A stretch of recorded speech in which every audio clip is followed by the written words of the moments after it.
બાબા સાહેબ આંબેડકરની 136મી જન્મજયંતિની ભવ્ય ઉજવણી ભાજપ કોંગ્રેસ સહિત વિવિધ સંગઠનોએ જ્યારે કેક કાપી ઉજવણી કરવામાં આવી હતી. ડભોઈમાં ભારત રત્ન ડોક્ટર બાબા સાહેબ આંબેડકરની 136મી જન્મજયંતિ નિમિત્તે આજે ડભોઈ નગરમાં ઉત્સાહભેર ઉજવણી કરવામાં આવી હતી.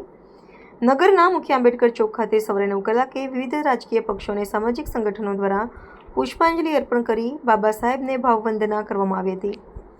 ભાજપ દ્વારા સન્માન અને ઉજવણી, ભારતીય જનતા પાર્ટી દ્વારા અવસરે બાબા સાહેબની પ્રતિમાને હારતોરા કરી તેમના આદર્શોને યાદ કરવામાં આવ્યા હતા. આ કાર્યક્રમમાં મુખ્યત્વે નીચેના મહાનુભાવો ઉપસ્થિત રહ્યા હતા: ડૉક્ટર બીજે બ્રહ્મભટ્ટ, શૈલેષ મહેતા, વિનોદભાઈ સોલંકી, બિરનભાઈ શાહ, હરીફભાઈ મકરાણી, સઈદભાઈ લોટવાલા.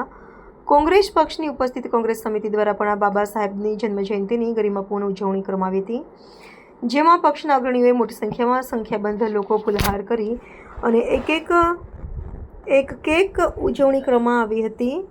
સતીશ રાવલ, ગોપાલભાઈ જીનવાલા, સુધીર બારોટ, રમેશભાઈ રોહિત, અજયભાઈ રાઠવા, નગીનભાઈ પરમાર. એકતા અને આદર્શનો સંદેશ. ડભોઈના આંબેડકર ચોક ખાતે પક્ષ વિપક્ષના રાજકીય નેતાઓ અને નગરજનોએ ભેગા મળીને બંધારણના ઘડવૈયા પ્રત્યે કૃતજ્ઞતા વ્યક્ત કરી હતી. આ પ્રસંગે નગરમાં જય ભીમના નારા સાથે વાતાવરણ ગુંજી ઉઠ્યું હતું અને ડૉક્ટર બાબા સાહેબ આંબેડકરના સમાનતા અને શિક્ષિત બનાવવાના સંદેશને જીવનમાં ઉતારવાનો સંકલ્પ કરવામાં આવ્યો હતો.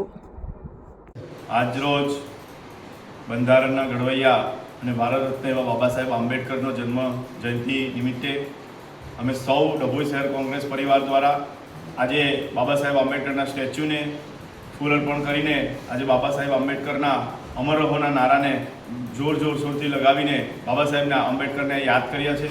જેમને આ દેશનું બંધારણ બનાવ્યું છે એવા બાબા સાહેબ આંબેડકરને કેમ ભૂલાય, એટલે આજે સૌ કોંગ્રેસ પરિવાર દ્વારા આ ડભોઈ શહેર અને તાલુકા કોંગ્રેસ સમિતિએ આજે બાબા સાહેબ આંબેડકરને માલ્યાર્પણ કરીને બાબા સાહેબને આંબેડકર કરી આજે એમની ઉજવણી કરી છે. જય ભીમ.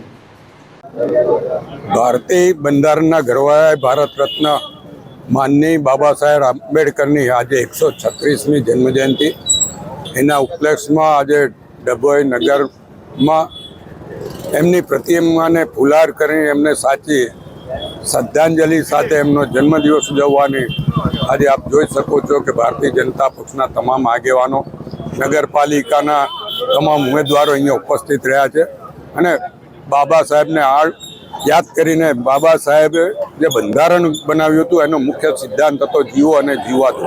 એ સિદ્ધાંત પ્રમાણે એક ભાઈચારાની ભાવનાથી આ ડભોઈ નગરમાં પણ લોકો એમના સિદ્ધાંતો પર ચાલે અને આપણે સૌ બંધારણમાં જે કલમો આપી છે એનો અમલ કરીએ અને બંધારણની રીતે આપણા અધિકારો ભોગવીએ. એ જના સાથે તમામને આજની બાબા સાહેબની 136મી જન્મજયંતિની શુભેચ્છા આપું છું, અભિનંદન પાઠવું છું. જય ભીમ.